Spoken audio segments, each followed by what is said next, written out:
नमस्कार। आप सभी का स्वागत है आपके YouTube channel Hindi class by Seema Chauhan में। इससे पहले हमने आपको क्षितिज का गद्यखंड का पहला चैप्टर दो बैलों की कथा एक्सप्लेन किया था और आज हम आपको चैप्टर 2 गद्यखंड का चैप्टर 2 लहासा की ओर, जिसके लेखक का नाम है राहुल सांकृत्यायन। आज हम उनका जीवन परिचय आपको एक्सप्लेन करने जा रहे हैं। तो चलिए राहुल सांकृत्यायन के बारे में जानेंगे। राहुल सांकृत्यायन हिंदी के प्रसिद्ध साहित्यकार का जन्म उत्तर प्रदेश के आजमगढ़ जनपद के पंदाहा गांव में 1893 ईस्वी में हुआ था। इनका मूल नाम केदार पांडे था। उनकी प्रारंभिक शिक्षा गांव में हुई तथा उच्च शिक्षा उन्होंने काशी, आगरा और लाहौर में प्राप्त की। प्रारंभिक शिक्षा गांव में ग्रहण की और उच्च शिक्षा इन्होंने काशी, आगरा और लाहौर में ग्रहण की। उन्होंने 1930 में श्रीलंका जाकर बौद्ध धर्म की शिक्षा ग्रहण की। इसके बाद राहुल सांकृत्यायन नाम से ये प्रसिद्ध हो गए। उन्होंने पाली, प्राकृत, तिब्बती, चीनी, जापानी, रूसी सहित अनेक भाषाओं का ज्ञान प्राप्त किया। वे घुमक्कड़ प्रवृत्ति के व्यक्ति थे। इन्हें घूमने का बहुत शौक था और इन्होंने घुमक्कड़ साहित्य पर भी यात्रा साहित्य पर भी अपनी अनेक रचनाएं बनाई। इन्होंने संसार के अनेक देशों की यात्रा की। साहित्य के महापंडित 1963 ईस्वी में संसार को छोड़कर चले गए। तो चलिए इनकी रचनाओं के बारे में जानेंगे। इनकी रचनाएं हैं, इन्होंने उपन्यास, कहानी, आत्मकथा, जीवनी आदि अनेक विधाओं में साहित्य का सृजन किया। साहित्यिक विशेषताएं। यात्रा वृत्तांत लेखन में राहुल जी का स्थान अनोखा है, अद्वितीय है, प्रमुख है।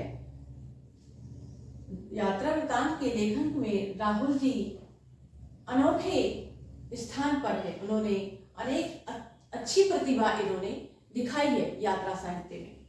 इन्होंने घुमक्कड़ी शास्त्र की रचना भी की है। इनकी भाषा शैली। राहुल जी ने अपनी रचनाओं में परिनिष्ठित एवं शुद्ध भाषा का प्रयोग किया है। इनकी रचनाओं में तत्सम, तद्भव के साथ साथ अरबी, फारसी, हिंदी की बोलियों के रोचक शब्दों का प्रयोग भी हुआ है। इन्होंने तत्सम, तद्भव के साथ साथ हिंदी, फारसी आदि बोलियों का भी सुंदर प्रयोग अपने इस गद्यांश में किया है। लोकोक्तियों तथा मुहावरों के प्रयोग से भाषा की रोचकता बढ़ रही है। अपने इस यात्रा साहित्य में इन्होंने मुहावरे, लोकोक्तियों का सुंदर प्रयोग किया है, जिससे इनका यह यात्रा साहित्य और अधिक प्रभावशाली बन गया है। अब हम आपको इस पाठ का सारांश एक्सप्लेन करने जा रहे हैं। तो चलिए पाठ का सारांश समझिए। लहासा की ओर नामक पाठ लेखक की प्रथम तिब्बत यात्रा से लिया गया है।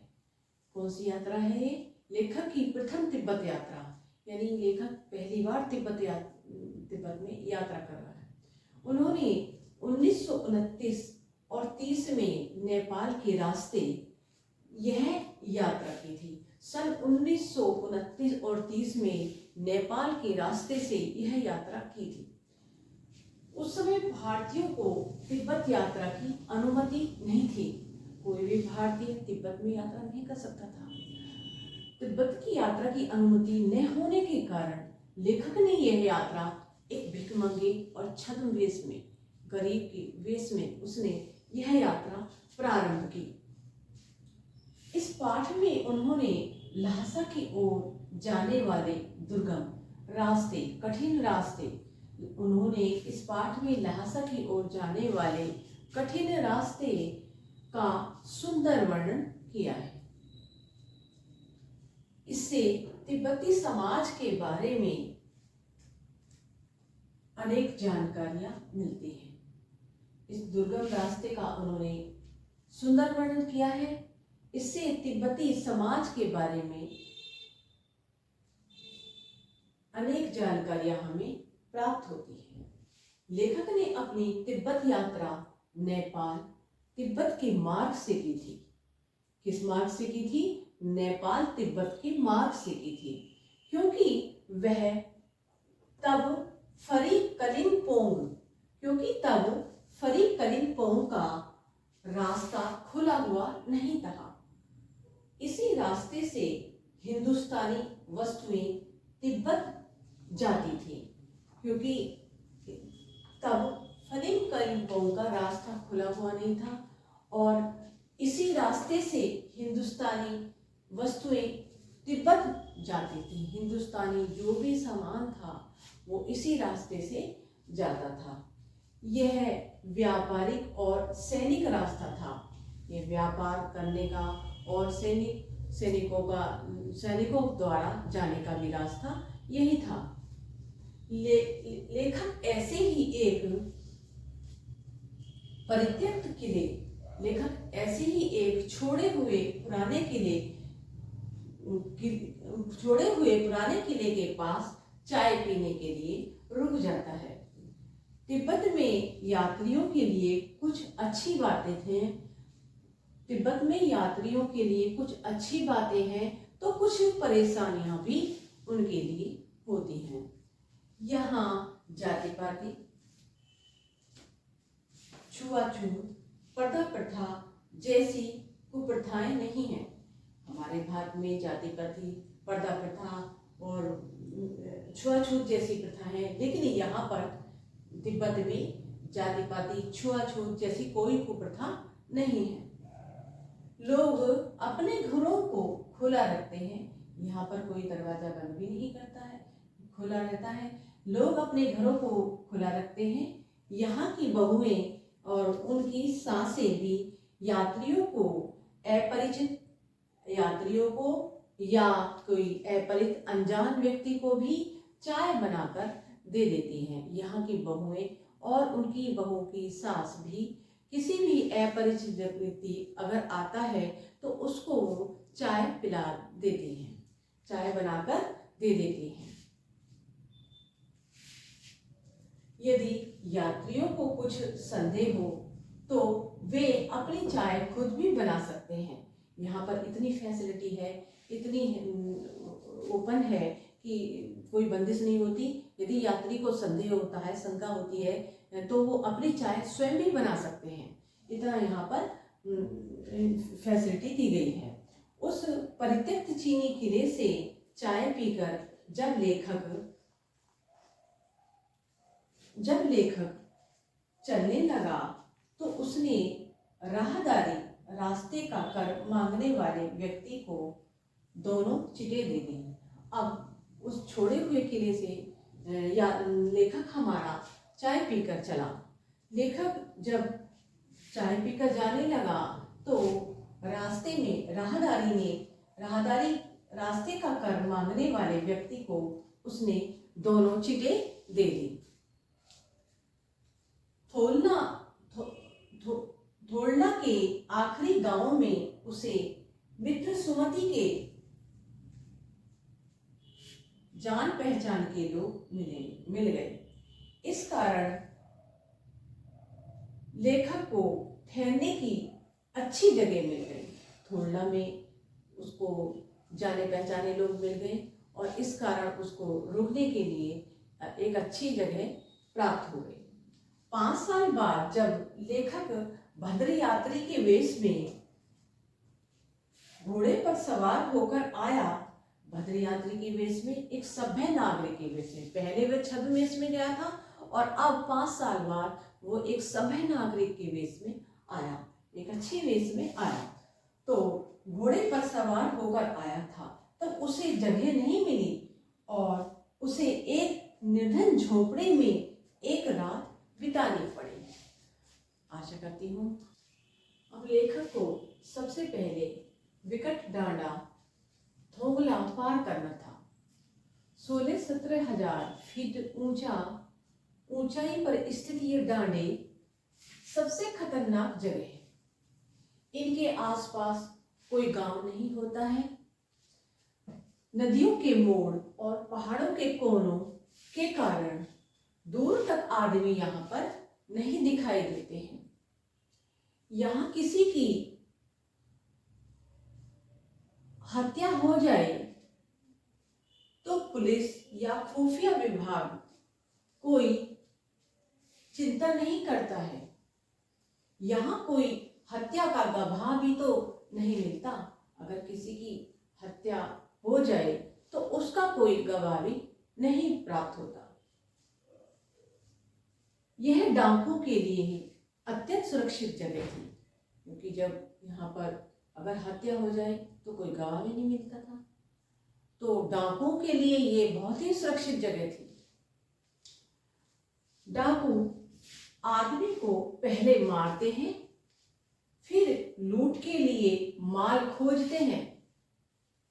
हथियार का कानून न होने के कारण लोग हथियार लेकर घूमते हैं। यहाँ पर हथियार का भी कोई कानून नहीं था, इसलिए प्रत्येक व्यक्ति हथियार लेकर घूमता था। डाकू यदि जान से न मारे, यदि डाकू किसी व्यक्ति को जान से न मारे तो उसे अपने ही जान का खतरा बना रहता था, क्योंकि वहां पर प्रत्येक व्यक्ति हथियार लेकर घूमते थे। इसलिए लेखक और उसके साथी मिलकर भिखमंगे के वेश में थे। जान का खतरा होते ही वे भीख मांगने लगते थे। अब वहां पर लेखक और उसके साथी भिखमंगे के वेश में थे और उन्हें लगा कि हमें जान का खतरा है, तो तुरंत ही वे भीख मांगने को तैयार हो जाते थे। पहाड़ पर सामान के साथ चलना बहुत कठिन था, क्योंकि पहाड़ बहुत दुर्गम थे और सामान लेकर चढ़ा नहीं जा सकता था। इसलिए लेखक ने 2 घोड़े कर लिए और चलते चले गए। लेखक ने 2 घोड़े किए और वह चलते चले गए। दोपहर तक वे डांडे पर पहुंच गए, जो 17-18 हजार फीट ऊंचा था। डांडे की जो स्थान था वो 17-18 हजार फीट ऊंचा था। यहाँ का वातावरण बहुत ही सुंदर था, मनमोहक था। दोनों ओर पहाड़ थे। डांडे के दोनों ओर पहाड़ थे। इनमें से कुछ पर बर्फ थी और कुछ पर बर्फ नहीं थी, और न हरियाली थी। किसी पर बर्फ थी और किसी पर न बर्फ थी न हरियाली थी।